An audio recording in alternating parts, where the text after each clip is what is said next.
Salut à tous, bienvenue, ça faisait un moment qu'on ne s'était pas vu. On va voir maintenant la guerre de 14-18, mais la guerre proprement dite. Ce qu'ont vécu les hommes, les femmes, ceux qui étaient en première ligne, ceux qui étaient à l'arrière, voilà, ce qui se passait au front, ce qui se passait chez les civils, voilà. Alors, on revient un petit peu en arrière, cette guerre commence donc par un attentat, Sarajevo, l'archiduc François Ferdinand se fait tuer. Derrière, il y a l'engrenage qui fait effet domino des alliances, des Serbes avec les Russes, des Russes avec nous, des Autrichiens avec les Allemands, etc. etc. Et on arrive au mois d'août, à la guerre, en août 1914, à la guerre proprement dite. Et au départ, la guerre, c'est une guerre de mouvement. Hein. Au mois d'août, les Français attaquent en Alsace-Lorraine, les Allemands nous retiennent là-bas, on prend quelques revers, on est surpris par la violence des combats, l'efficacité de l'artillerie allemande, on recule et on va reculer comme ça jusque sur la Marne, à quelques kilomètres de Paris. Alors cette guerre de mouvement, voilà, hein, va se finir à l'automne, car après avoir bloqué les Allemands, qui avaient un plan qui s'appelle le plan Schlieffen, qui consistait à attaquer les Français par la Belgique, on va pouvoir contre-attaquer sur la Marne et on va repousser les Allemands. Mais les Allemands vont rester sur le territoire français. Ils sont sur plusieurs départements français et la guerre va se passer en France. Cette deuxième guerre mondiale, le plus grand front est en France, sur le nord-est de la France. Puis va commencer la guerre de tranchées, ce qu'on appelle aussi la guerre de position, hein, qui va durer de 1915 à 1918. Alors pourquoi cette guerre de tranchées va durer longtemps? Tout simplement parce qu'il est pratiquement impossible, mais impossible, de prendre le dessus sur l'adversaire avec ce système-là. De passer les défenses mises en place par la personne en face. Les tranchées sont souvent faits sur 3 niveaux. Alors il y a la première ligne avec les barbelés devant, hein, et puis les obstacles, la deuxième ligne, puis la troisième ligne. Donc quand vous attaquez, grosso modo, vous arrivez à avoir la première ligne, des fois, puis la deuxième ligne, si vous avez de la chance, et puis percer, réellement percer, réussir à percer, est pratiquement impossible.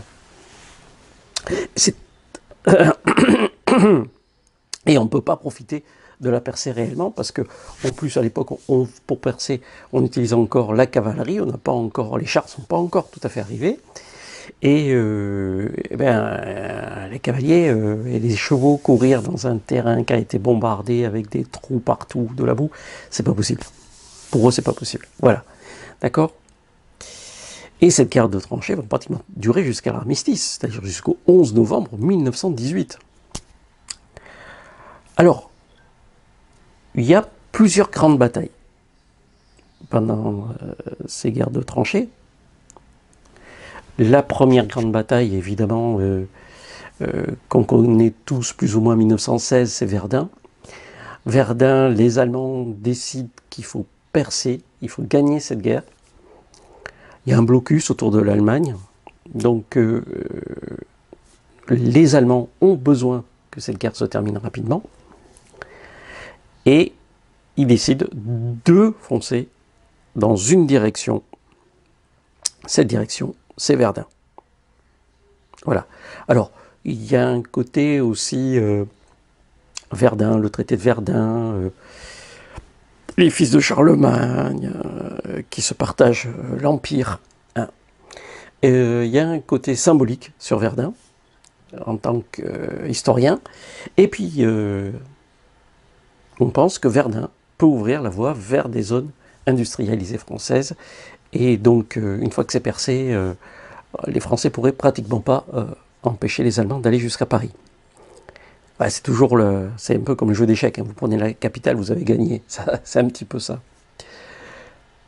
Alors, cette bataille de Verdun, c'est horrible. Bon, les conditions de vie déjà habituellement sont horribles, mais alors là, Verdun, c'est monstrueux. Ça commence en février de 1916, ça finit pratiquement Derniers coups de canon sont tirés 6 mois plus tard. Donc une bataille qui dure excessivement longtemps. Il faut imaginer que, comparaison, en Ukraine, les Russes vont tirer au mieux 6000 obus par jour en Ukraine, pendant la guerre en Ukraine. Là, on va avoir plusieurs millions d'obus qui vont être tirés par jour. Plusieurs millions, de tous les calibres évidemment. Mais les hommes qui sont là-dessous, c'est l'enfer. C'est l'enfer. D'ailleurs, on parle souvent des tranchées de Verdun, mais il n'y a pas de tranchées à Verdun. Il n'y en a plus de tranchées à Verdun. Il y a des trous où se cachent les hommes. Tout simplement. Et ils essayent d'avancer dans ces trous, en sautant de trou en trou. En passant dans ces endroits qui est infesté de rats, de poux. On a partout cette odeur de charogne, je ne sais pas si vous avez déjà senti l'odeur d'un animal qui est en train de se décomposer. Même une souris, ça sent fort. Hein. Alors imaginez un petit peu ces hommes qui restent là pendant des jours et des jours, dans la peur, dans la soif, parce qu'il n'y a pas d'eau, la faim, parce que la nourriture n'arrive pas jusqu'à eux. Et puis cette odeur de mort, des fois on est contre, les morts sont juste à côté de vous et qui sont là depuis des semaines, ils gonflent, c'est un film d'horreur que vont vivre les soldats pendant cette bataille de Verdun. Et ça va beaucoup marquer les Français d'ailleurs. Hein. Et on va avoir 300 000 morts et disparus dans cette bataille de Verdun, pour rien, parce que au bout de 6 mois, on revient au même endroit où la bataille avait commencé pratiquement. Hein. Et puis une autre bataille, alors Verdun, le vainqueur de Verdun, c'est Pétain. Alors le général Pétain, à l'époque, qui deviendra maréchal plus tard, on le verra, qui à ce moment-là est un héros pour la France. On verra plus tard que il a mal tourné un peu, mais à ce moment-là, c'est un héros. Il a protégé la France et les Français. Alors, vous verrez si vous êtes encore en cours, vous verrez qu'on vous parlera de tout un tas de choses sur Verdun. Hein, on peut aller beaucoup plus loin sur Verdun, on pourrait y passer des heures et des heures, mais là, on n'est pas là pour ça. On est là pour parler de la guerre dans son ensemble. Après 1917, on va essayer de nouveau de prendre le dessus. Ça sera le chemin des dames, encore une boucherie, parce que c'est à nous de lancer les offensives après tout. Là, bon, Verdun, c'est les Allemands qui attaquent parce qu'ils veulent en finir rapidement, ça ne marche pas. Mais en 17, c'est nous qui voulons essayer de percer. Et ça va être... il y aura la Somme pour les Anglais, mais nous, ça sera le chemin des dames.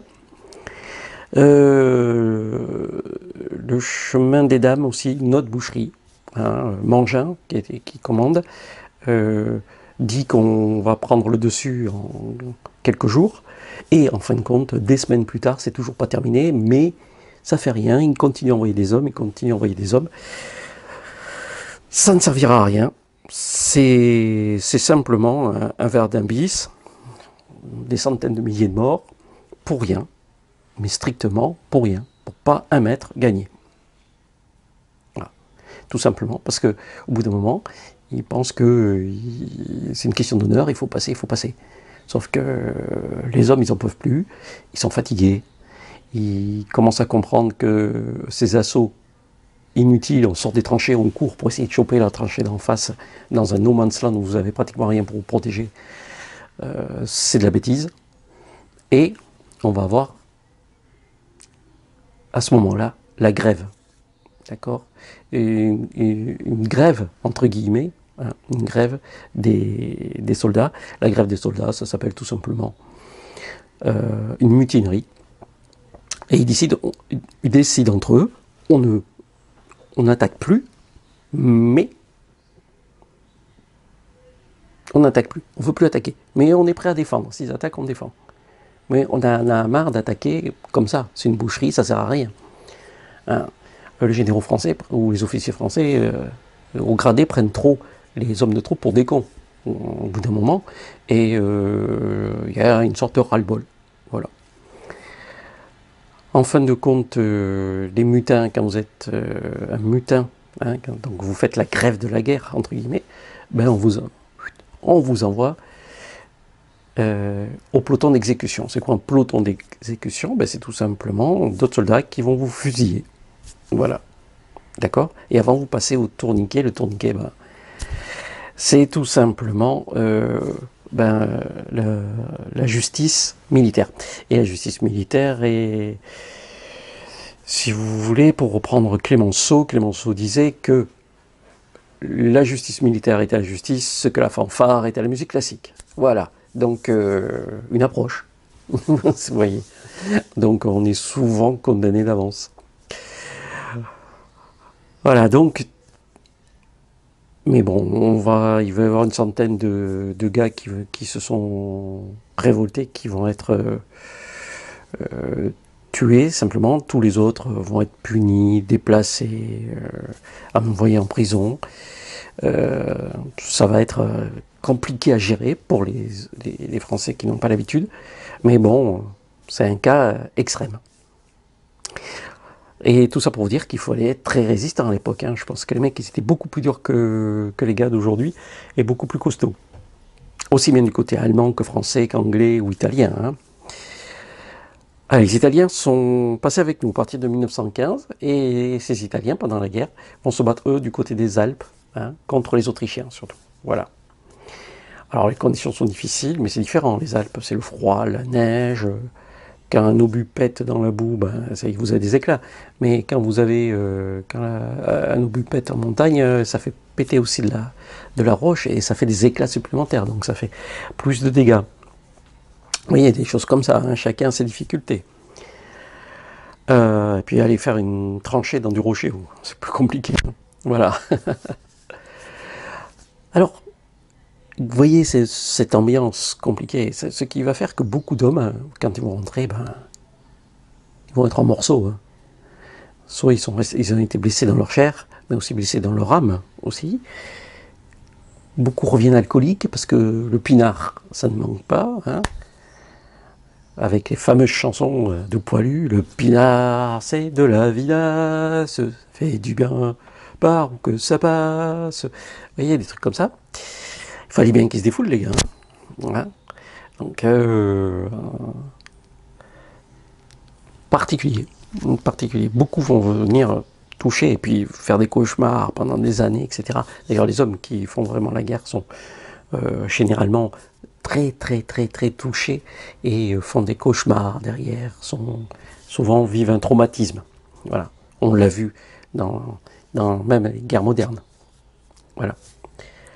Et puis ces combats, c'est d'une extrême violence. Hein.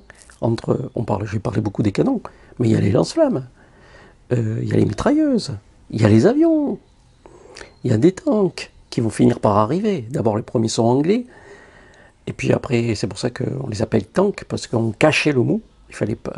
C'était top secret, c'était une arme top secrète à l'époque. Tank pour réservoir, en fin de compte, on appelait ça des tanks pour que les services secrets ennemis ne comprennent pas ce que c'était.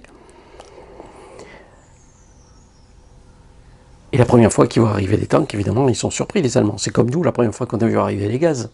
Hein, les Allemands lancent des gaz sur les Français, et les gars, ils meurent étouffés. Hein. Bon, on va vite s'en servir contre les Allemands après, chacun se balancera les gaz, mais petit à petit, on va s'équiper. Les Français sont très mal équipés au départ contre le gaz. Grosso modo, on leur dit, tu prends un tampon, tu te le mets sur la figure.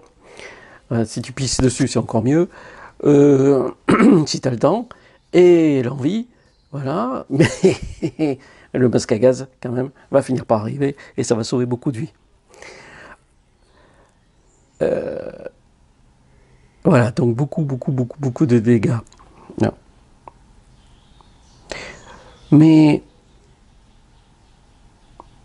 Et puis beaucoup d'hommes vont mourir tout simplement parce que les conditions de vie sont trop dures. Quand vous dormez dans le froid et l'humidité, vous tombez malade. Même si vous êtes un grand costaud. Au bout d'un moment, il y a des hommes malades.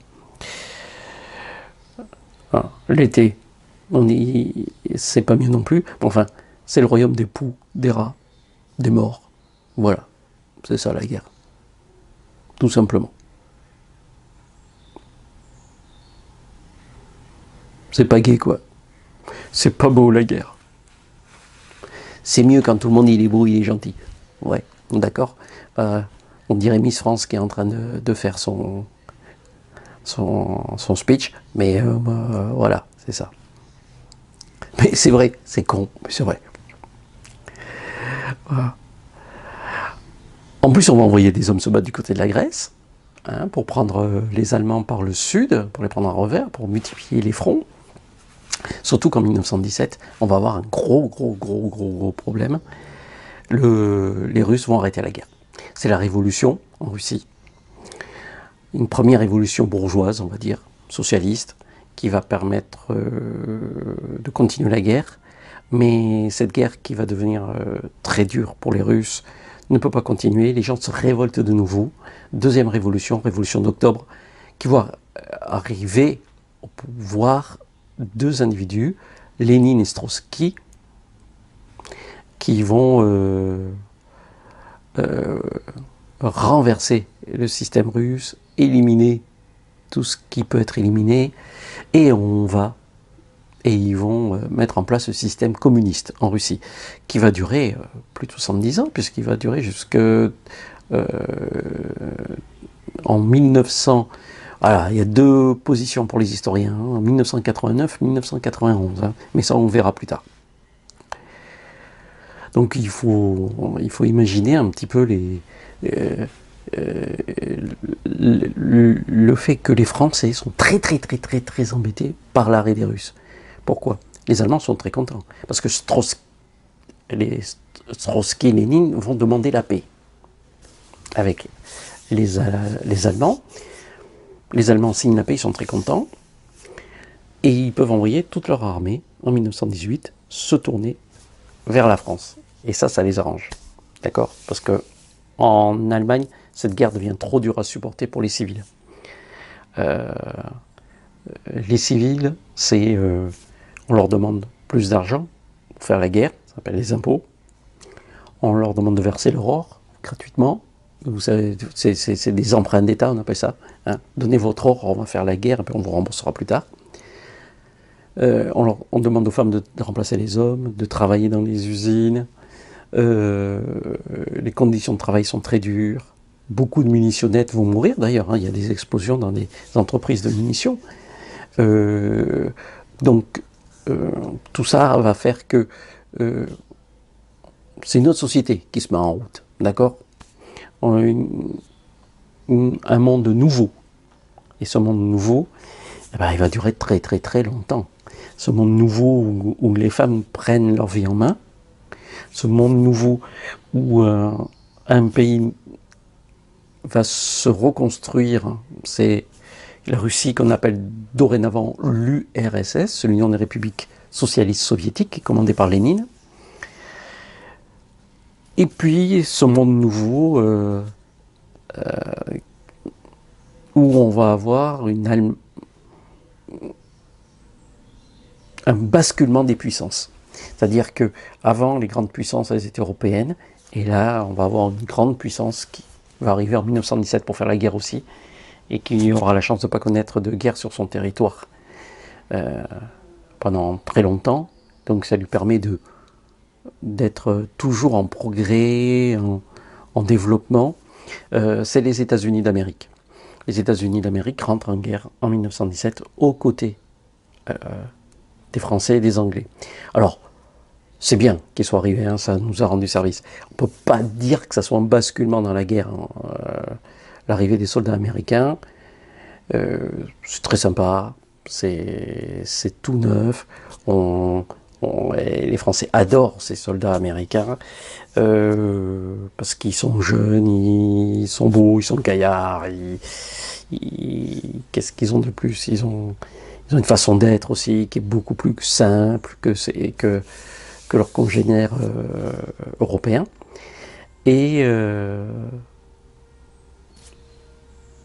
Mais en termes d'apport humain ou d'apport technique, à l'époque, c'est assez faible. Hein, d'accord?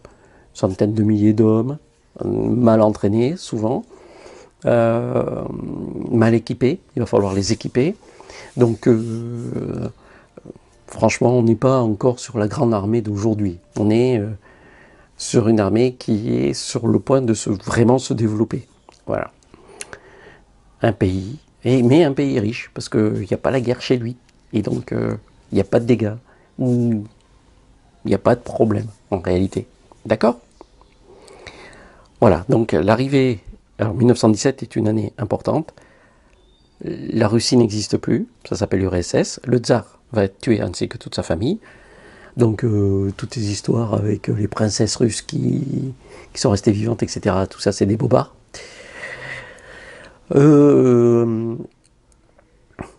Enfin, certainement. Enfin, je suis pas sûr. À voir.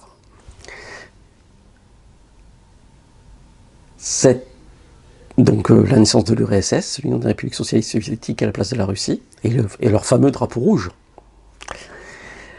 Et l'arrivée des Américains, pour nous aider à contrer la grande offensive allemande de 1918 du général Ludendorff, qui va nous attaquer et qui va essayer de nous détruire une fois pour toutes.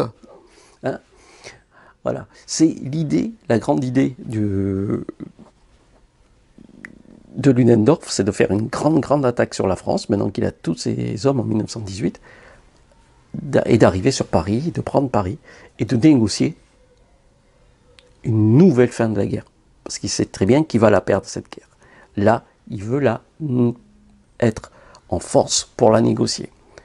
Manque de peau, son attaque va manquer, il va rater, et ça va être une contre-attaque franco-anglaise, américaine, qui va repousser les Allemands. Et on est de nouveau donc dans la guerre de mouvement, et qui va amener les Allemands à être obligés de négocier et demander l'armistice le 11 novembre 1918. Et le 11 novembre 1918, on peut dire que cette guerre s'arrête. Alors l'armistice, ça veut dire on s'arrête, mais on est prêt à reprendre n'importe quand. Si tu me fais chier, demain je reprends la guerre. Et là, du coup, les Alliés sont en position de force. Les chars sont au point. Les tanks français, les fameux Renault, sont là. Hein. Donc, ils ont fait leurs preuves, déjà sur les champs de bataille. Les Allemands n'ont pas ces choses-là, ils n'ont pas plus assez d'hommes, ils n'ont plus assez de matériel, ils n'ont plus assez de munitions. D'accord? Donc, ça va être la guerre qui va se terminer. Ouais. Et qui c'est qui gagne à la fin? C'est nous. Ça a dû faire un drôle de bruit, là. T'as pas? Voilà. Hein. Donc, c'est vraiment la guerre qui se termine. Alors, pour terminer, tout ça va se régler plus tard. Ça va se régler plus tard, en 1919-1920, on va avoir le traité de Versailles. Voilà. Et là, ça sera vraiment la fin de la guerre. Mais c'est un fameux traité dont je vous parlerai à la prochaine émission, parce que ce traité de Versailles, on peut prendre le temps de se poser quelques questions. D'accord? Alors, à bientôt pour parler du fameux traité de Versailles qui nous amènera, lui, à la guerre de 39-45. À bientôt, avec Armarius, toujours. Ciao à tous!